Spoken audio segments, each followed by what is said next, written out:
Welcome to this training video which supports the delivery of the Year 7 Identity Unit as part of the OAT Citizenship and PSHE Education curriculum. This unit consists of 3 lessons which have been planned to support Year 7 pupils as they move to secondary school. The lessons focus on first impressions, identity and self-esteem, and they serve a basis from which later units can then develop. Due to limits on curriculum time, I've deliberately chosen not to feature specific content which welcomes pupils to the school. Instead, that content could be covered within tutor time or assemblies. Instead, I've taken an approach to transition which focuses on supporting pupils through aspects linked to mental health. It's also trying to help them to understand that everyone else is going through the same thing, trying to have a process of adjustment, and that it's important therefore to be considerate and understanding of each other. In this first lesson, this image here is a stimulus to try to trigger conversation about first impressions. So the idea is to show the image on the board and to ask pupils to discuss whether or not they would potentially give a job to this man based on how he's dressed for his interview. I'd then ask pupils to share their points of view. If pupils are all giving the same sorts of responses, then you might want to play the devil's advocate and try to take on the opposing view. So for example, if they're all saying no, that they wouldn't give him a job, maybe you might want to suggest ideas such as, but what if he had a good reason? Then you play the video clip from The Pursuit of Happiness, and in that video clip, Chris explains why he's attended the interview dressed the way he has. Check in with pupils to make sure that they understand what's happened, and then show that they understand his explanation as well, before asking again whether or not they would give him a job. The idea here is that his explanation is really important. He doesn't normally dress like this, however, some unfortunate timing has led to this situation. This reinforces the idea of first impressions. There's also some slightly longer clips of this video on YouTube, which show Chris running from the police station and waiting in the reception area, which you might want to use instead. This activity is also from the first lesson on first impressions, and it's designed to help pupils to reflect on their own behaviours. In theory, if this is the first lesson being taught, they'll have probably only been at the school for a couple of days, so pupils can think about the impressions they've made on other people in this time, but also how they might be able to influence the perceptions that others have of them going forward. Now, these answers that I'm adding up on the screen now aren't actually on the slide deck, the PowerPoint, but if I was teaching a lesson, I'd have a couple of examples there to be able to give to them. I might also want to clarify with little subheadings and ask pupils to write on their worksheets or in their books these subheadings to make sure that pupils write the correct answers on the correct side. Sometimes they get them on the opposite side. Ground rules are a really important part of PSHE and citizenship lessons. They set the tone and they make sure that pupils know what is and is not going to be tolerated beyond the usual school rules. This lesson is written in such a way as to agree upon the ground rules once the pupils have discussed the idea of first impressions. So hopefully pupils will be able to reflect on where the lesson has worked really well, and you can also use certain examples to illustrate different aspects in that conversation as well. When we're talking about ground rules, we're not talking about the standard classroom rules about not calling out, not getting out of their seat. These are rules which are really specific to facilitating positive conversation and discussion, and to develop that safe environment, particularly as you're going to be considering potentially sensitive content through the curriculum. Effective ground rules also involve pupil contribution. It's about being done with them rather than done to them. Therefore, it's really good to be able to ask pupils for their suggestions, and if needed, you can tweak their suggestions to try to align with specific ground rules that you're seeking as well.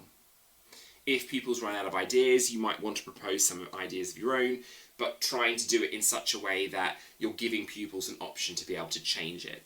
So you might want to propose, what if we added something about the types of words that we use? And then pupils can continue and modify from there.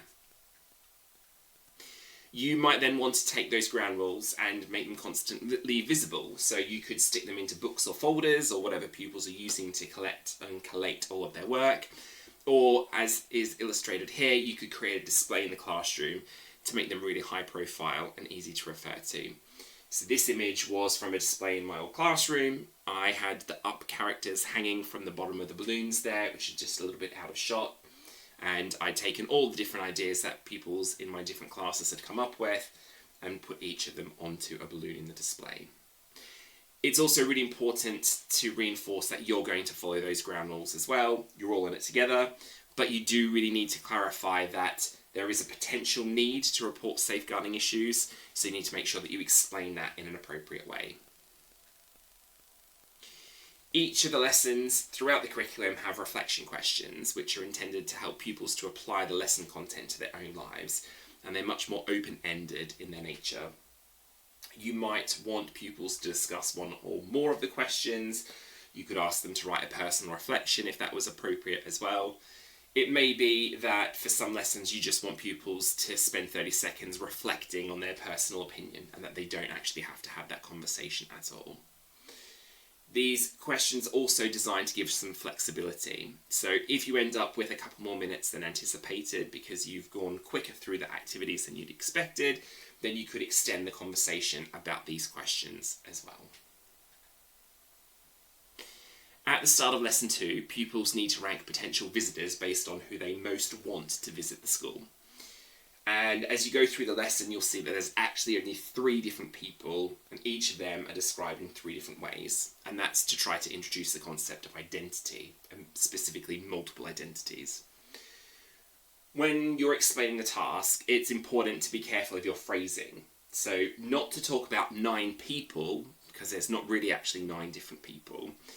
You could be vague and say a number of people, or you could talk about 9 descriptions, and ultimately the point of the task is to get them to realise that we're multidimensional and that we can be seen in different ways. And that comes out through the conversation when comparing the different aspects.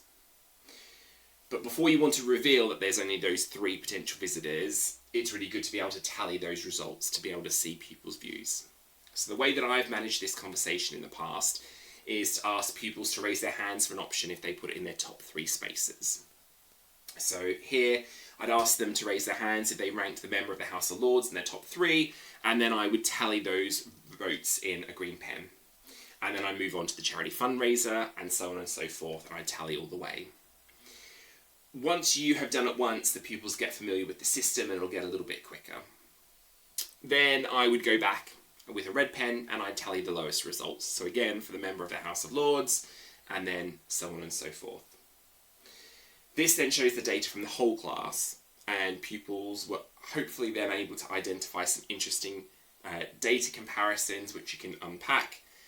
So for example, why so many more people wanted to see the tattooed man than didn't want to see them, or conversely, why fewer people wanted to see a university dropout than did want to see them.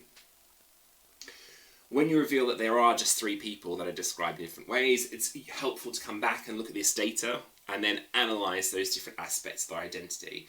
So for example, is there a difference between the views of the charity fundraiser compared to the singer, compared to the tattooed man? Because ultimately they're all one person in Ed Sheeran. So you could talk about the different connections and how pupils have perceived each person differently based on those specific traits. The iceberg concept tries to illustrate the difference between aspects of identity which are easily seen and those which aren't always obvious. So this image can be really helpful in completing the task. The important thing when pupils are doing this task is that they only share information which they're happy to share. So they should not feel compelled to give any information which they don't want to give. The externally visible aspects of identity are the ones that are written above the waterline. It's the ones that might be a little bit more apparent to people. And that also then helps to reinforce the idea that we can't see all aspects of someone's identity because we've got those hidden aspects below the waterline as well. Now ideally the pupils would write their answers on the iceberg because that's kind of the metaphor that we're going with, even though with the picture here it's written on the sides, but they could just write around it if that's what they would prefer as well. Later in the second lesson is a discussion of personal values, which you may or may not have time to complete. In this activity, you've got a statement to read, and then you've got specific viewpoints, and you assign those to each of the corners of the room. And then the pupils move to one of those areas based on their opinions. So rather than just raising their hand where they are, gives an opportunity to go to those different locations, and you can see the magnitude of the response for each of those 4 aspects. It's important then to ask someone from each of the corners to explain or to justify their views, and that makes sure that pupils are thinking about their responses. They're not just following their friends or just going with the majority. It's also really good to be supportive of people who are thinking independently or who have interesting justifications. So if one person goes to a corner, as much as you're going to be there for asking them, really encouraging them and supporting them for going their own way and not just following everyone else. It's also worth trying to find some neutral positions. So within this classroom, I might want to sit in one of these areas or stand there or perch so that pupils don't perceive that you have a specific viewpoint as well. So trying to be a little bit neutral, even better if you're able to move around the classroom as well. This activity starts off lesson 3, and pupils are asked to write down some things that they do like and that they don't like about themselves. So they write those ideally on different coloured post-it notes or scraps of paper. As a teacher, I'm not actually going to look at what the individual pupils have written. So the idea is they write their comments anonymously, they scrunch them into a ball, and they either throw them to designated areas of the room, or you could use tubs if you want to kind of keep it a little bit more controlled as well. The point of this is to get them to reflect on themselves, but ultimately it's to get them to think about which list was easier to write, because we tend to dwell on our negatives rather than our strengths.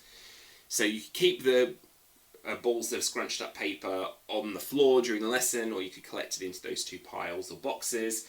At the end of the lesson, what you want to do is make a bit of a performance, because ultimately we're trying to get rid of those negative comments. Hopefully pupils are going to feel better about themselves after the different activities. It'll have built up their self-esteem.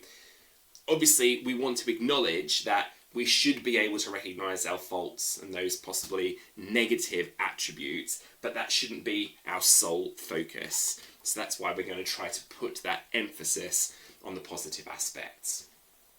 So going back to the example classroom layout that I've got here, for the main task of the lesson, what you want to do is to position pupils in some form of loop, because you want them to be able to rotate around, and having one line or rows isn't necessarily going to work particularly well here. So if this was my classroom, I would have pupils move to sit on the edges or the outer edges of the rows here, so following where I've got my little yellow arrows. It might help possibly to rotate a table or 2 just to try to really clarify where pupils are going to go. For the task, each pupil needs to write their name at the top of their piece of paper. And what you're going to do is to ask pupils to rotate around a certain number of spaces. So you might ask them to move 2 spaces to your left. Pupils then have to write down a comment on the very bottom line of the sheet in front of them. So it needs to be something positive. If they don't know the pupil, or if they can't think of something positive, that's fine, they can leave it blank. When they finish writing, what they then need to do is to fold up the paper so it just covers the comment. So you don't want them to fold up too much, because this is going to get folded again and again, and if it's too thick to start off with, then this pupil isn't going to get that many positive comments. Give them about 10-15 seconds. You can do a little bit longer for the first couple, but then the pupils will again get used to the process and can do it a little bit quicker. You then ask pupils to move again by however many spaces. You repeat the process until you're either out of time or until the pupils get back to their seats. I'd really recommend that you mix up the number of spaces that pupils move. So don't just go 1 to the left, 1 to the left, because otherwise pupils then just start counting backwards from the comments to figure out who wrote what. So to keep it anonymous, you want to mix it up a little bit, maybe 2 spaces and then 1. You can complicate it further by moving forwards and backwards, but that does take some extra effort to keep track of where pupils have and haven't been. Just before we finish, a few further sources of information which might be useful to refer to. Childline has lots of information which is written for young people. It's one of the organisations which is signposted in the lesson resources, so it could be a good idea to look at the website just to familiarise yourself with that content. The website for the charity Mind has some useful information about self-esteem, which could also support your subject knowledge. The Mind Tools website features an advice column, and that's about making positive first impressions. And then finally, the PSHE Association is a subject association for PSHE, funnily enough, and it has resources about ground rules which are available on their website.